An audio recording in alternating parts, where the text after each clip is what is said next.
বোধন। সত্যযুগে রামচন্দ্র সীতামাকে লঙ্কা থেকে উদ্ধার করার জন্য রাবণের সাথে এক ঘোর যুদ্ধে লিপ্ত হয়েছিল।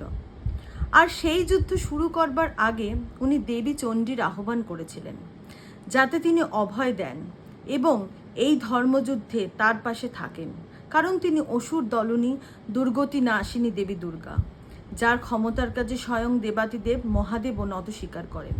তিনি সমগ্র ক্ষমতার উৎস, তিনি আমাদের ঘরের মেয়ে উমা। তাই প্রতি বছর এই ঘরের মেয়ে উমার বোধন করে থাকি আমরা দেবী পক্ষের সূচনা দিয়ে। ওহে ডাক্তার, ওহে দেশবাসী, ভুলে যেও না এই লড়াইও আমাদের ধর্মযুদ্ধ, আমাদের ঘরের মেয়ে তিলোত্তমার জন্য এই লড়াই। এই পথে পদে পদে বাধা, পদে পদে অশুভ শক্তির হুঙ্কার, কিন্তু আমাদের থামলে চলবে না। রাস্তা অন্ধকার থেকে অন্ধকারতম হবে, ভয় পেলে চলবে না।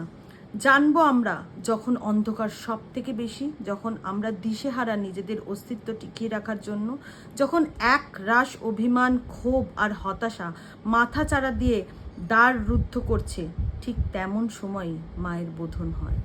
মা হন আবির্ভূতা, নিকষ কলে অন্ধকার কেটে ঠিক সেই সময় ভোরের আলো ফোটে। এসো আমরা সকলে জাগাই আমাদের মধ্যে সেই দেবীকে, উৎসব করি নিজের চিন্তনে মননে, মায়ের শক্তির আহ্বান করি নিজের শরীরে, বিশ্বাসে, আত্মচেতনায়।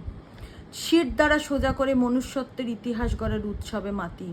এই উৎসব অন্যবারের মতো ভয়কে, লজ্জাকে, অসম্মানকে ভুলে গিয়ে আনন্দের মুখোশ পরে খুশি দেখানোর উৎসব নয়, বরং এই উৎসব হোক সত্যের, এই উৎসব হোক একতার, এই উৎসব হোক সংহতির। দেবীর বোধনে যে মন্ত্র আমরা উচ্চারণ করি, ইয়া দেবী সর্বভূতেষু মাতৃরূপেণ সংস্থিতা, ইয়া দেবী সর্বভূতেষু শক্তিরূপেণ সংস্থিতা, ইয়া দেবী সর্বভূতেষু শান্তিরূপেণ সংস্থিতা, যেন সততই প্রতিষ্ঠিত হয় তা। দেবীর বোধন হোক মানবিক ইতিহাসের এক নতুন অধ্যায়ের সূচনা করে, যার কাণ্ডারি তুমি ডাক্তার তথা তিলোত্তমা।